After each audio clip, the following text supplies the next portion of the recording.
Acertamos, família! Nino tem data de chegada ao Palmeiras? A lesão de Piquerez na data FIFA, a reta final e ansiedade por Paulinho, Maurício e Flaco estão na próxima Copa do Mundo e isso vai refletir no Verdão. Fala, família Palmeiras 90 mais, eu queria até ter começado esse vídeo com mais energia, tá? Mas a gente precisa começar falando da lesão do Joaquim Piquerez, como isso vai impactar o Palmeiras. E é claro, cara, a parte mais importante, o ser humano por trás do jogador, né? Vamos conversar sobre isso rapidinho. O Piquerez sofreu uma lesão, assim, numa jogada boba, tá? Uma jogada de linha de fundo. O Madueke da Inglaterra deu uma tesoura nele ali. Ele também não foi na maldade, sabe? Ah, nossa, vou quebrar o cara. Não foi essa a intenção, tenho certeza do jogador inglês. Mas puta jogada desnecessária. E numa situação dessa, a gente não sabe qual vai ser o reflexo pro Piquerez aí nos próximos meses, né? Pode ser que seja uma lesão grave, ele saiu de maca do estádio de Wembley, né? E cara, pode acontecer o pior, a gente tá torcendo de verdade para que isso não ocorra. Olha que estranho, né? Faltando poucos meses aí para a Copa do Mundo, o jogador pode acabar ficando de fora. E não só de fora da Copa do Mundo, mas também desfalcando o Palmeiras. Arthur tá aquecendo, tudo bem, mas a gente fica pensando como fica a cabeça do jogador, sabe? Um jogador, sabe, sempre de bem com a vida, um bom atleta, bom profissional. Cara, desejamos do fundo do coração muito boa sorte pro Piquerez, tá? E antes que você venha aí, hater, falar da minha pulseira aqui, oh meu Deus, o Henrique está falando de religião, negativo, tá? Isso aqui quem fez foi minha filha. Então são pérolas brancas escrito fé em verde e tem uma cruz aqui, não tem nada demais, tá bom? Não é um terço aí como a galera tava comentando. Vamos lá, vamos seguir nosso giro de notícia, gente? Maurício e Flaco Lopes estão muito próximos da Copa do Mundo, estão praticamente convocados para a Copa do Mundo. Gustavo Alfaro elogiou demais a atuação do Maurício nos treinamentos com a seleção paraguaia. A torcida adorou a possibilidade, tá, do Maurício realmente jogar com a seleção paraguaia. Ele tá na Copa do Mundo, ponto. Tá, é certeza. E o Flaco Lopes, a concorrência que ele tinha, o jogador argentino acabou se lesionando. Então, assim, Flaco também tá 99% dentro da Copa do Mundo. Ok, Henrique, e quais os reflexos disso pro Palmeiras? Pois é, Palmeiras vai receber proposta pelos jogadores, é inevitável. Se a Copa do Mundo deles for positiva, o Palmeiras pode até lucrar com essa situação, mas sei lá, eu tava pensando aqui, parece que agora que o Flaco começou a engrenar, né? Tem umas 2, 3 temporadas aí, puta, não seria bom pro Palmeiras perder o jogador. Eu quero a sua opinião aqui nos comentários. Diz aqui pra mim se você concorda ou não com a possível venda de Flaco Lopes e Maurício, caso eles se saiam bem na Copa do Mundo. Feliz pelos jogadores, de verdade, batalharam muito pra chegar lá. Mas a gente é palmeirense, né? E queremos ver os jogadores com a camisa do Verdão cada vez mais. Se você ainda não se inscreveu no canal, se inscreve, dá essa moral pra gente pra você não perder nada do Palmeiras, tá bom? Falando agora sobre a situação do mercado da bola, tá? Começando hoje reta final, né? Já tá praticamente acabada a janela de transferências, né? E a situação com o Danilo então vai ficar para a próxima janela. Há perspectiva de que o Textor acabe sentando para conversar com o Palmeiras sobre o Danilo, mas o problema é o mesmo do Piquerez e do Flaco, né? Do Piquerez, do Flaco, do Maurício, do John Arias, que marcou gol com a seleção colombiana. Copa do Mundo é a mesma coisa que colocar um holofote na cara dos jogadores, né?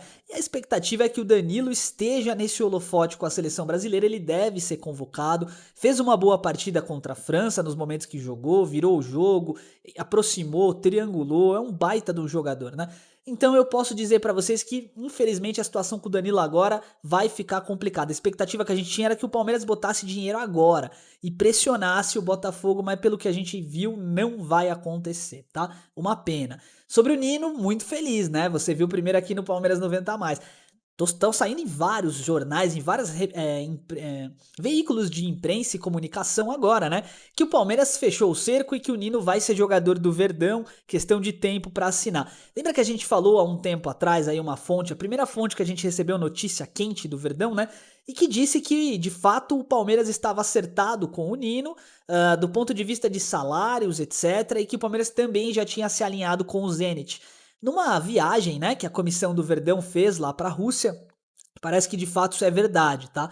Eu trouxe a matéria, é claro, tenho que trazer a informação, mas eu deixei em aberto, né? Falei pra vocês que poderia não acontecer, né? Poderia ser uma fake aí, mas que eu precisava trazer a informação.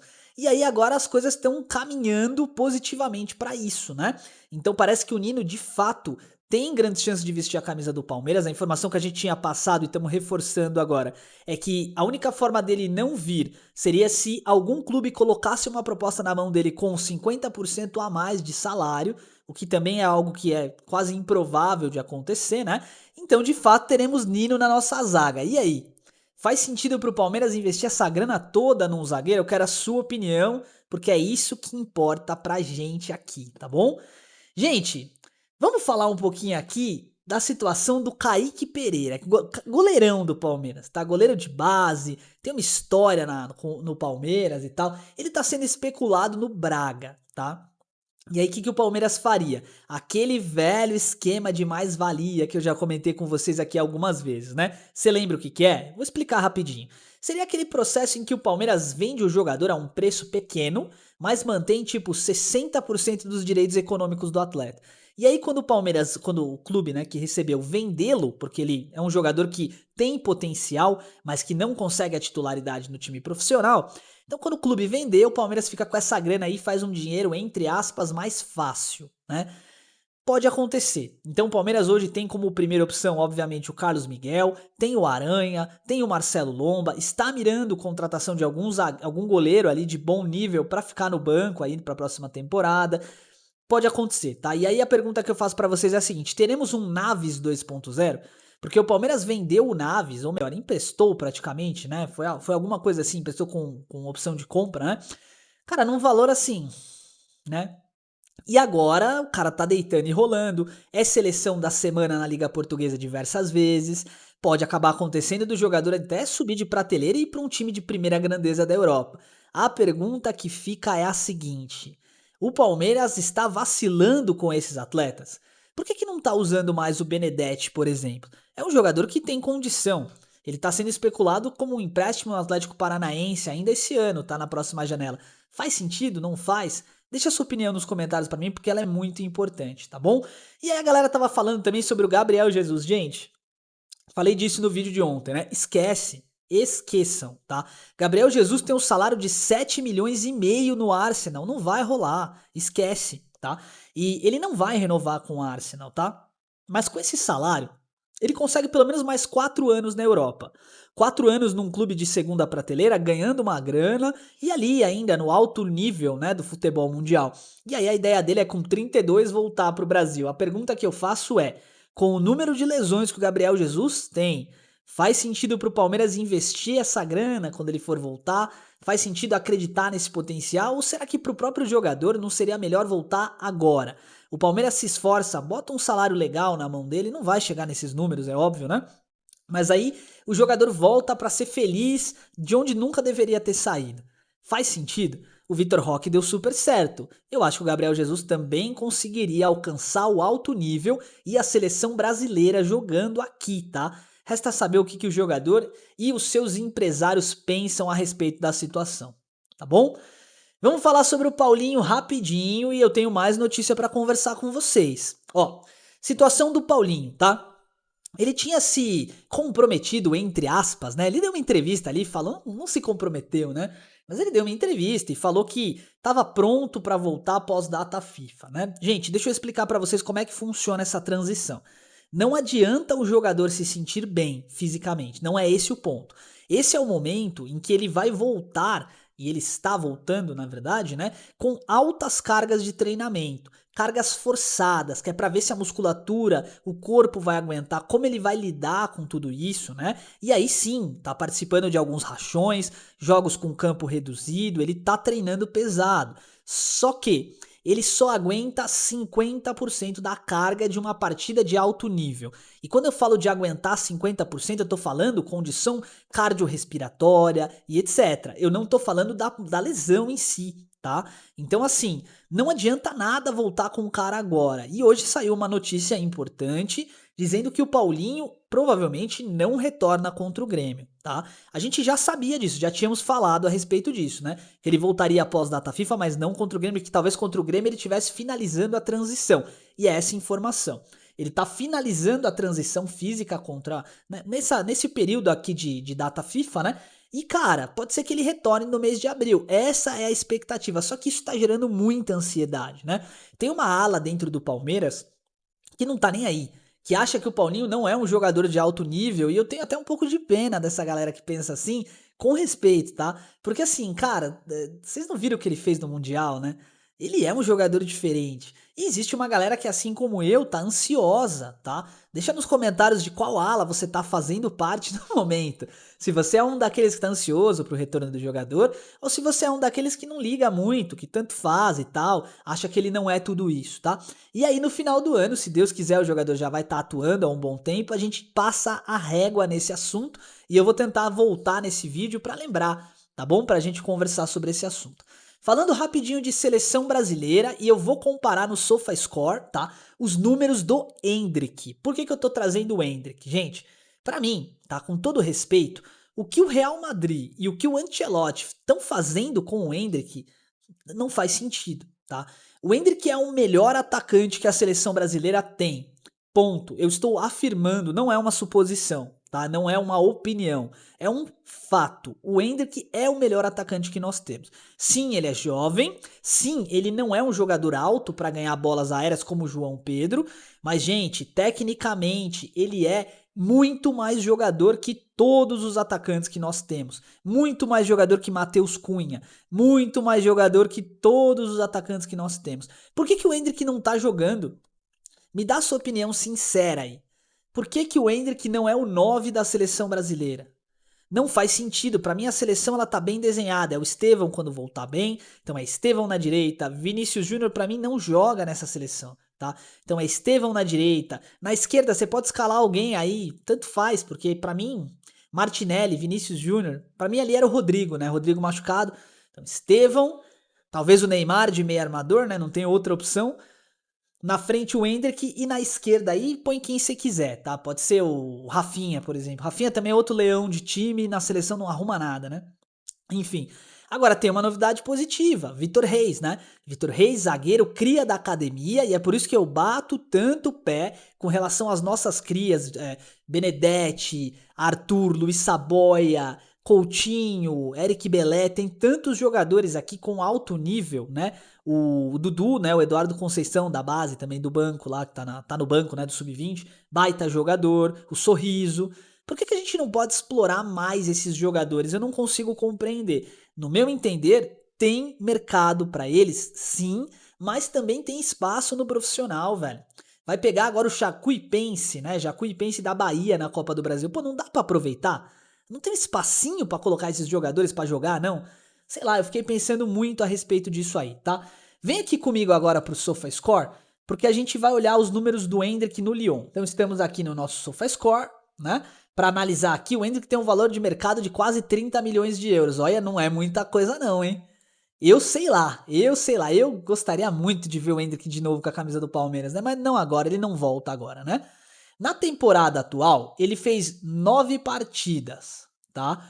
Com 3 gols e 7 assistências. Gente, presta atenção no que eu tô falando.